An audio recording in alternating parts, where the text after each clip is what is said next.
Halo guys, kembali lagi di alur cerita film.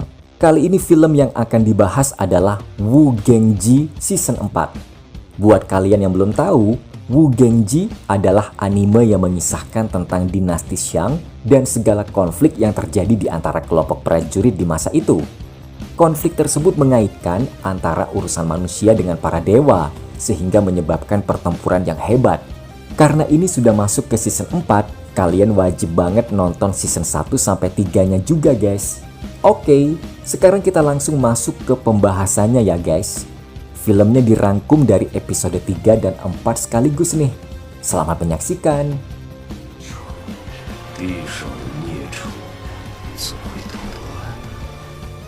Tianming akan menghancurkan Tian demi memenuhi keinginan Marsekal Agung.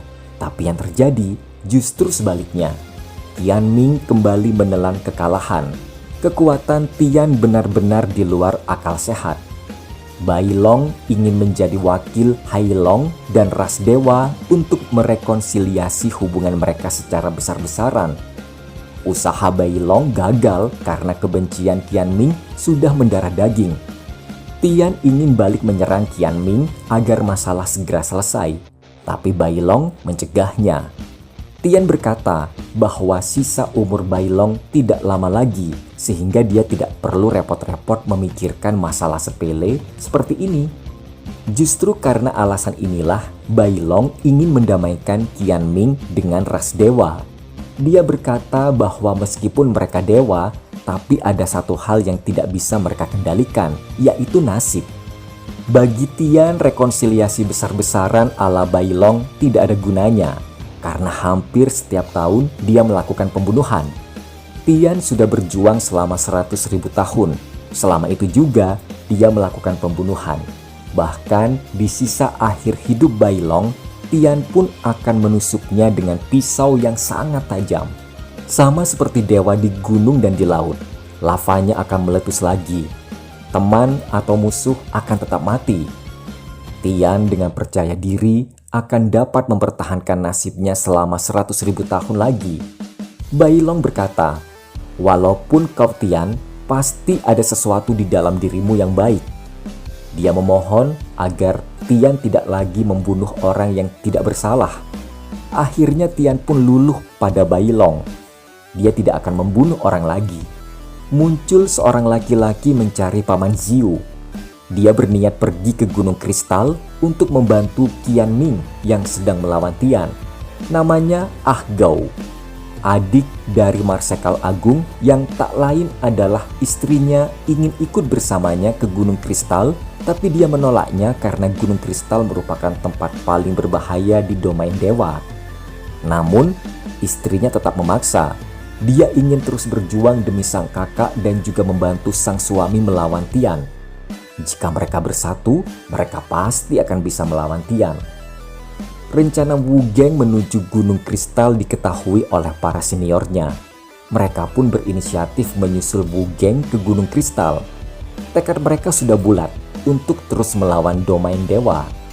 Namun, seorang mantan anggota domain dewa mengingatkan mereka bahwa jika mereka terus maju, maka akan bertemu dengan Tian. Apabila mereka tidak sanggup menghadapinya, lebih baik segera mundur. Mundur dari perlawanan Tian bukan hal yang memalukan. Dia berharap para anggota Tianming masih tetap hidup. Sementara itu di dunia dewa, anggota terkuat dari Tianming diminta Tian untuk berlutut dan mengakui kekalahan mereka.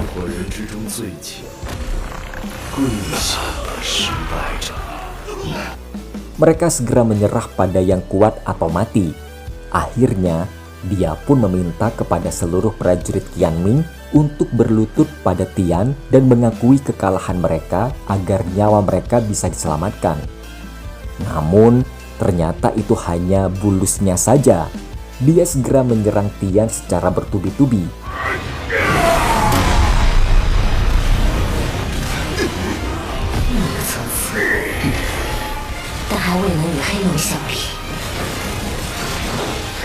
Perang yang sudah berlangsung selama 100.000 tahun tidak boleh berhenti begitu saja. Selama dia masih hidup, maka dia akan selalu melakukan yang terbaik untuk Tianming, penghancuran diri.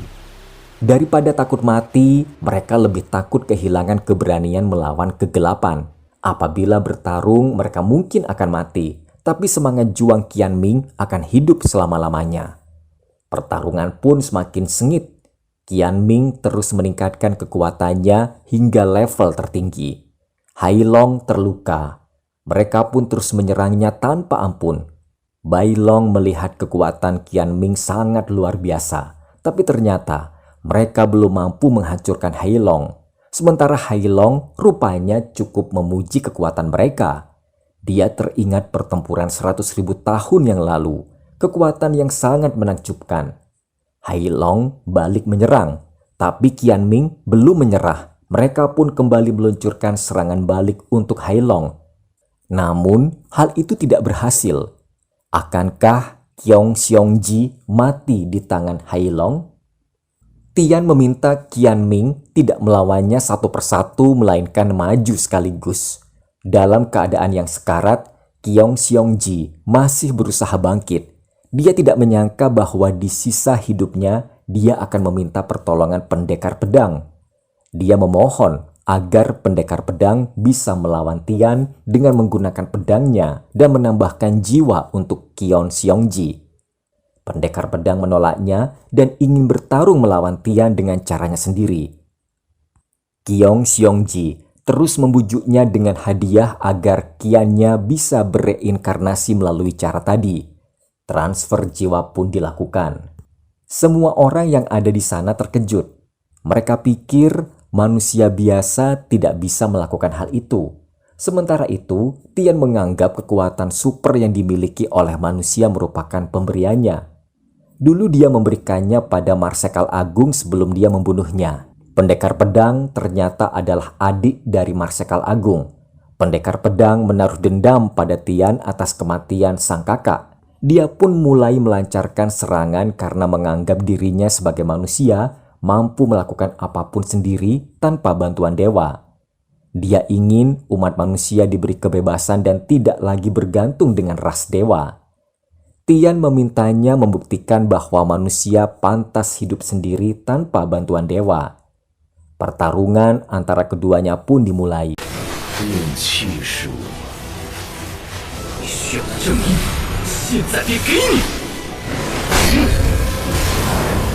Kekuatan jiwa Qianming memang sangat unik.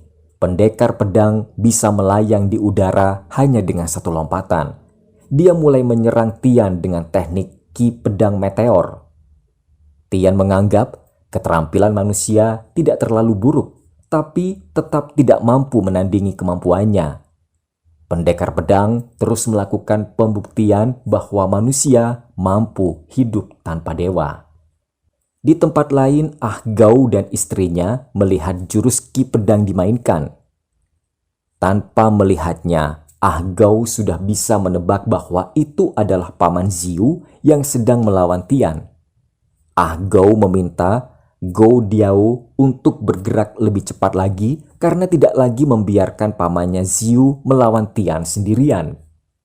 Bailong berkata teknik yang digunakan pendekar pedang sangat bagus, tapi itu belum cukup untuk menghancurkan dinding pelindung Hailong. Pendekar pedang sudah bisa memprediksi bahwa Tian akan menggunakan dinding pelindung. Oleh karena itu, dia kembali memperkuat jurus Ki Pedangnya. Dan usahanya tidak sia-sia. Dinding pelindung Tian perlahan-lahan mulai hancur. Meskipun demikian, Tian masih perkasa dengan melakukan serangan balik. Sementara itu di tempat lain, Jenderal Iblis di Tombak Darah sudah terbangun. 99 Jenderal Iblis Chiu ditempa oleh Tian untuk melawan Qianming. Sungguh hal yang ironis. Orang-orang di luar ini dapat membuat Tian menggunakan tombak darah. Ini akan menjadi sebuah keuntungan. Wah, ceritanya semakin seru ya guys. Kira-kira Ziyu bisa menang melawan Tian tidak nih? Sabar dulu ya, sampai bertemu di video selanjutnya.